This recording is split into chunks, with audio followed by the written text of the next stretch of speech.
Doc Rivers. So you really think you Gregg Popovich now? What's going on YouTube? It's the fans' perspective. Like or subscribe to the channel for more great content. We're going to get into this video real quickly. I mean, Doc Rivers, it's to a point now, this guy really think he's Gregg Popovich. Let's watch this little clip real quick, and we'll talk about it. Of this loss would you attribute to coaching? I don't know. Would you ask Pop that question? No, you wouldn't. So don't ask me that question. I've earned that.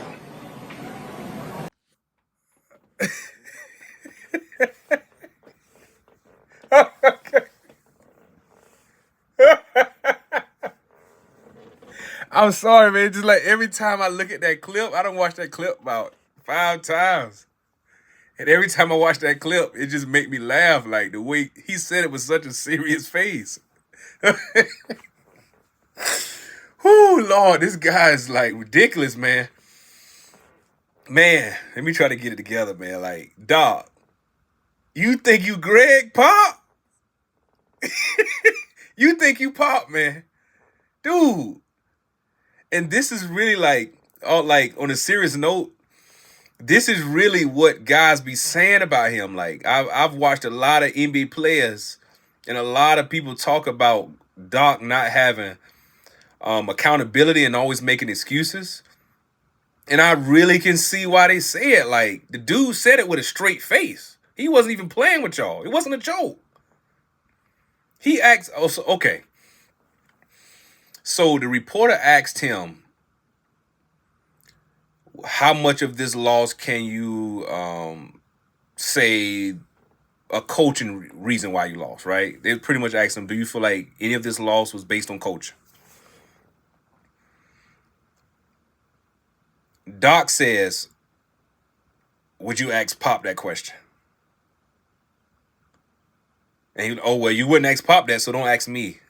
You're not Popovich. You're not Popovich? Are you serious? Like, Gregg Popovich done won 5 rings.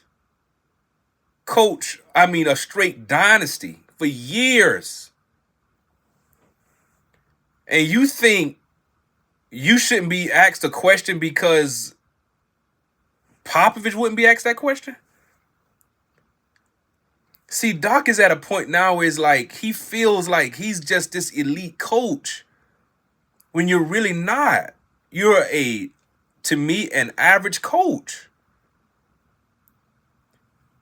And he gets upset. But it's like, bro, let's look at it.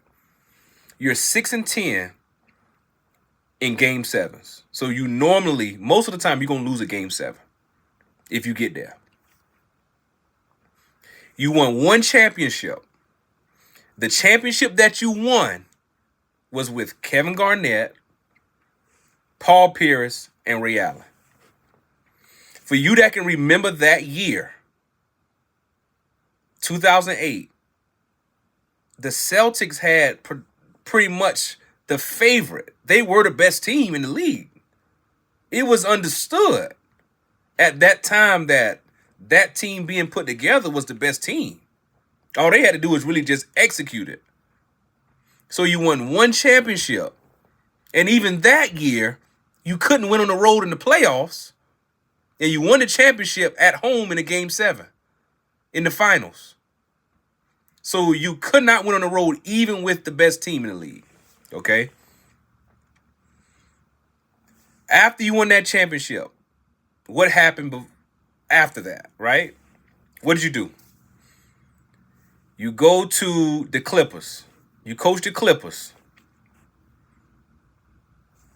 3-1 lead. You lose the 3-1 lead. Okay, cool. Then we can really backtrack before the championship. You lost a 3-1 lead with the Magic. Okay, an excuse was made on that one. Then with the Clippers, okay, it was the bubble. An excuse, all right. You lose a 3-2 lead to the Atlanta Hawks when you had the better team with the Sixers. Okay, it's because of Embiid and Ben Simmons was doing this. Okay. It's their fault. You lose with James Harden and Joel Embiid. It seems like you just keep losing 3-1 leads and we're supposed to say it's not your fault. You keep losing 3-1 leads. How many 3-1 leads have it been even in the history of the game? It's only been, about 13 if I'm not mistaken. And y'all can fact check that. It's been like 13 blown 3-1 leads. And Doc got the most. This is not a coincidence, man. You really are average coach. And the issue really mainly with Doc for me is he wants to be considered elite. Because I'm not saying he's not a good coach. Don't get me wrong now. He's a solid coach. But he wants to be considered elite.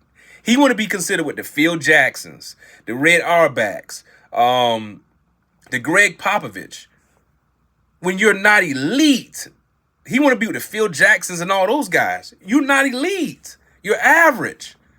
And then you come around here talking about, would you ask Popovich? What?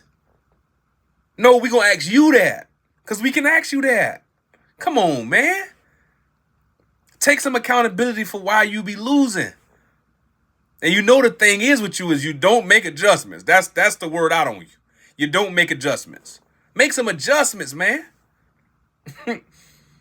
Just the other night, they lost to the Lakers without LeBron in double overtime.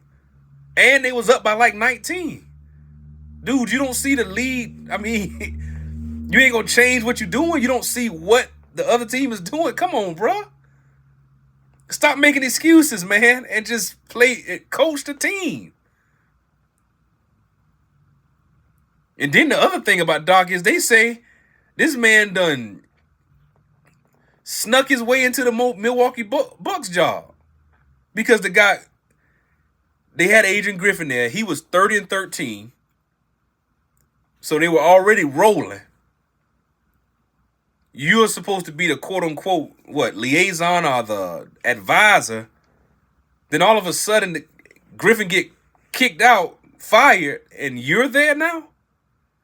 It's some it's some suspect stuff going on with that one, man. Like, ain't no telling what Doc did, but I ain't gonna even go there. But Doc, you keep thinking that you one of the elite coaches when you are a good coach.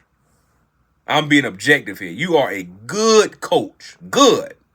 But you not an elite coach that you feel like you can't be questioned because the man wouldn't ask Gregg Popovich. Stop it, man. This guy's funny. Like and subscribe to the channel for more great content. The Fans Perspective. We out.